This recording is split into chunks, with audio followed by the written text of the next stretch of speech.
नमस्कार, मैं आस्था। मेरे चैनल वृंदे राखी पर आपका स्वागत है। आज मैं आपको बताऊंगी कि नाग पंचमी के दिन धरती को खोदना क्यों मना है। तो इसके बारे में एक कथा प्रचलित है, वो मैं आपको सुनाती हूँ।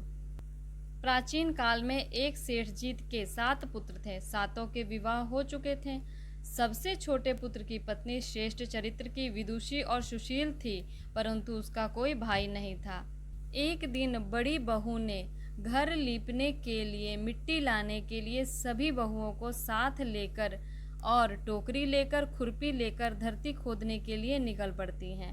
वहां जाकर जब धरती खोदने लगती हैं, तभी एक सर्प निकलता है जिसे बड़ी बहू खुरपी से मारने लगती है। यह देखकर छोटी बहू ने उसे रोकते हुए कहा, मत मारो इसे, यह बेचारा निष्पाप है, निर्दोष है। यह सुनकर बड़ी बहू ने उसे नहीं मारा। तब सर्प एक तरफ जाकर बैठ गया। तभी छोटी बहू ने उससे कहा, हम अभी लौटकर आती हैं, तुम यहाँ से जाना मत। यह कहकर वह सबके साथ मिट्टी लेकर घर चली गई और वहाँ जाकर कामकाज में फंस गई और सर्प को दिया हुआ वादा भूल गई। जब अगले दिन बहू को यह बात याद आती है कि उसने सर्प को वहीं बैठे रहने के लिए कहा था, तो वह दौड़कर अगले दिन जाती है तो देखती है सर्प वहीं बैठा है। वह उससे कहती है, भैया मुझे माफ करना, मैं भूल गई थी।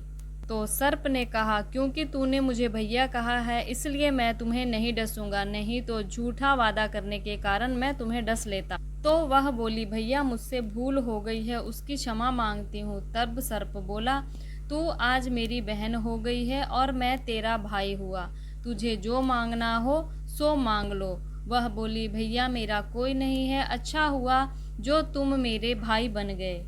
कुछ दिन व्यतीत हो जाने के पश्चात सर्प मनुष्य का रूप धारण करके उसके घर आया और बोला, मेरी बहन को भेज। सबने कहा, इसके तो कोई भाई नहीं है। तो वह बोला, मैं दूर के रिश्तेदार में इसका भाई हूँ, बचपन से ही बाहर चला गया था, इसलिए आप मुझे नहीं पहचानते।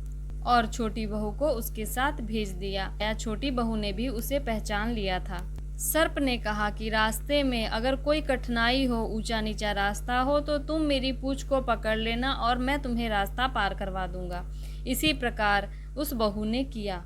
उसके बाद वह सर्प के घर पहुंच गई। उसका घर धन और ऐश्वर्य से भरा हुआ था। वहां रहते हुए कुछ दिन बीत गए। एक दिन सर्प की माता ने कहा, मैं काम से बाहर जा रही हूँ, तू अपने भाइयों को ठंडा दूध पिला देना।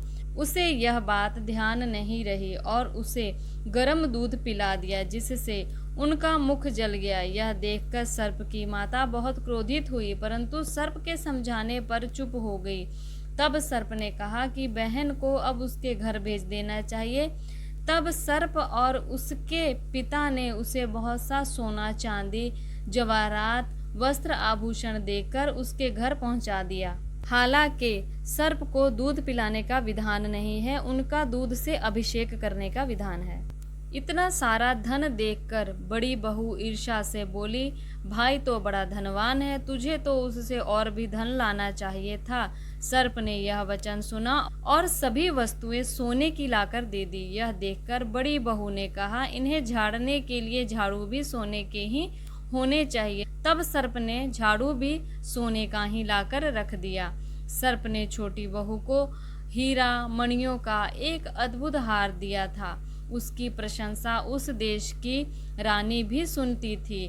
वह राजा से बोली कि सेठ की छोटी बहू के पास एक विशेष प्रकार का हार है, वह हार मुझे चाहिए। राजा ने मंत्री को हुक्म दिया, उससे कहा, शीघ्र ही हार लेकर उपस्थित होना। सेठ जी की छोटी बहू के पास एक विशेष हार है। सेठ जी ने डर के कारण छोटी बहू से हार मांगकर दे दिया।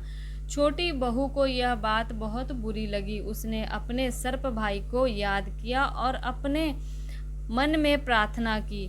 उसका भाई वहीं पर उपस्थित हो गया। तो उसने कहा कि भाई, तुम्हारा दिया हुआ हार मुझसे रानी ने छीन लिया है। तुम कुछ ऐसा करो कि जब वह हार पहने तो वह सर्प बन जाए और जब वो मुझे लौटा दे तो वो हीरो मणियों का हार फिर से बन जाए। सर्प ने ठीक ऐसा ही किया। जब रानी को वह हार मिला और वो पहनने लगी तो वह हार सर्प का बन गया। यह देखकर रानी डरकर चिल्लाने लग गई। तब राजा ने कहा कि यह कौन मायावी है, तुम्हारी बहू ने इस पर कोई माया किया है। ऐसा कहकर सेठ जी को बोला, अपनी छोटी बहू को बुला लाओ। सेठ जी डरते हुए अपनी छोटी बहू को लेकर उपस्थित हुए। राजा ने बोला, तूने इस हार में क्या जादू किया है, मैं तुझे दंड दूंगा। तब छोटी बहू ने कहा कि राजन, मैंने कोई भी इसमें माया का कार्य नहीं किया है। ये हार ही ऐसा है, जब मैं इसे पहनती हूँ तो ये सोने और मणियों से जड़ित हो जाता है, और जब कोई दूसरा पहनता है तो ये सर्प बन जाता है। तब राजा ने कहा कि अभी हमारे सामने पहन कर दिखाओ। जब बहू ने उस हार को उठाकर, सर्प को उठाकर गले में डाला तो वह फिर से मणियों का हार बन गया। राजा ने इस हार को विशेष हार केवल उनकी बहू के लिए ही मान लिया और उनकी बहू को बहुत सारा धन देकर वहां से छोड़ दिया। जब वह अपने घर पहुंचती है तो बड़ी बहू ने छोटी बहू के पति को भड़काया और कहा कि तुम्हारी पत्नी पता नहीं कहां से इतना धन लेकर आती रहती है। तब पति ने उसके चरित्र पर संदेह कर उससे सवाल किए। तब उसका भाई वहां पर प्रकट होता है और कहता है कि यह मेरी धर्म बहन है और इसके आचरण पर संदेह प्रकट करने वाले को मैं डस लूंगा। तब छोटी बहू के पति ने माफी मांगी तो सर्प प्रसन्न हो गया। तो यही कथा है जिसके कारण आज के दिन खुरपी से धरती या किसी चीज से धरती को खोदने का विधान नहीं है। ये कथा लोक प्रचलित है और इस कथा में यह स्पष्ट है कि धरती खोदने से सर्प निकला था और उसी के कारण बहुत सी लाभ भी हुई और बहुत सी घटनाएं भी हुई। इसी के कारण धरती नहीं खोदनी चाहिए।